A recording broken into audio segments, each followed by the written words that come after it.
December মাস থেকে টানা লড়াই হয়েছে কারখানার ভিতরে, জমির আলের ধারে, শহরের বস্তিতে।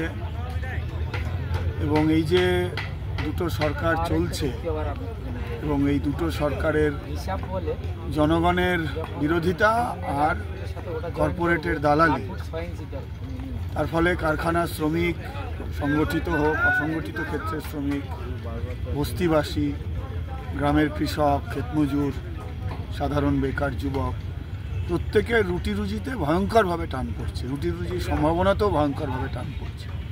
তার সঙ্গে সঙ্গে পশ্চিমবাংলার গোদের উপর বিস্ফোরা হলো যে 13টা বছর ধরে দুর্নীতিরাজ, দুষ্কৃতিরাজ। ফলে গ্রাম হোক, শহর হোক, বস্তি হোক, কারখানার গেট হোক, জমির ধারে হোক, সামগ্রিক সারা দেশের জনবিরোধী নীতির ফলে মানুষের যে ভোগান্তি, তার সঙ্গে সঙ্গে স্থানীয় ক্ষেত্রে অসংখ্য নাজায়েজ অভিজ্ঞতার মুখোমুখি খেটে খাওয়া মানুষ হচ্ছে। ফলে এই 5টা মাস ধরে নিচের তলায় স্থানীয় আশু আদায়যোগ্য দাবির লড়াই হয়েছে।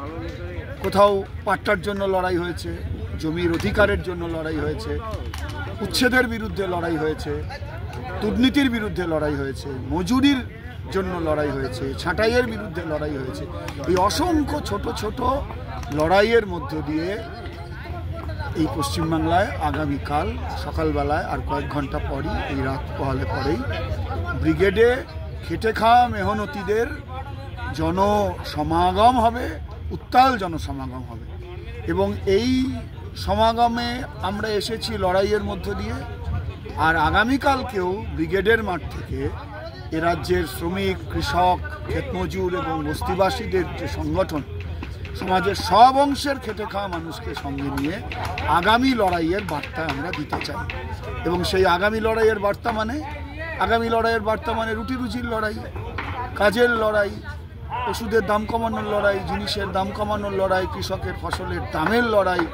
তৃণমূল এবং বিজেপির লোক দেখানো ঝগড়ার ফলে 2 বছর ধরে আমাদের রাজ্যে গ্রামে 100 দিনের কাজ বন্ধ হয়ে পড়ে আছে। চটকল হতে পারে, আমাদের চা বাগান হতে পারে, আমাদের রাজ্যের পশ্চিমাঞ্চলে ছোট মাঝারি লোহা ইস্পাত শিল্প হতে পারে। এখানে চুক্তি হয় কিন্তু সেই চুক্তিটা লাগু হয় না। চা বাগানে ন্যূনতম মজুরি আজও উপেক্ষিত অবস্থায় কার্যত পড়ে আছে।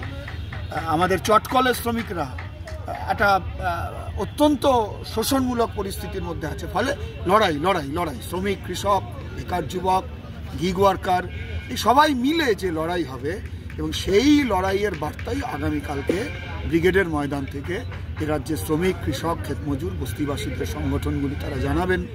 মধ্যবিত্ত, কর্মচারী, বেকার যুবক, ছাত্র সবাই মিলে আগামী দিনে একসঙ্গে লড়াই হবে।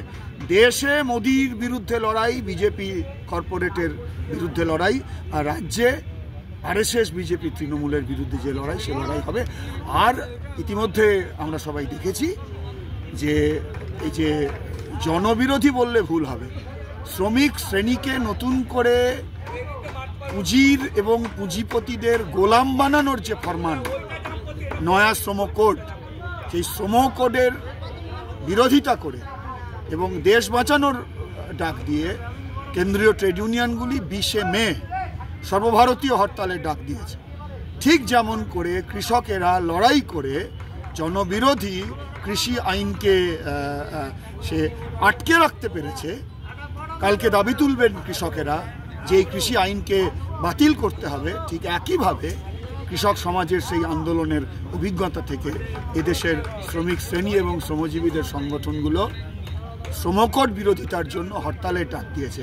আগামীকালকের ব্রিগেড থেকে পশ্চিমবাংলার খেটে খাওয়া মানুষের এখানকার যেমন লড়াই, রাষ্ট্রায়ত্ত ক্ষেত্রকে বাঁচানোর লড়াই, কৃষিকে বাঁচানোর লড়াই, শিল্পকে বাঁচানোর লড়াই, কর্মসংস্থানের দাবি, 100 দিনের কাজ চালুর দাবি, তার সঙ্গে সঙ্গে গোটা দেশে শ্রমজীবী মানুষের অস্তিত্ব রক্ষার জন্য আগামীকালকে আরও বড় লড়াইয়ের ডাক দেওয়া হবে।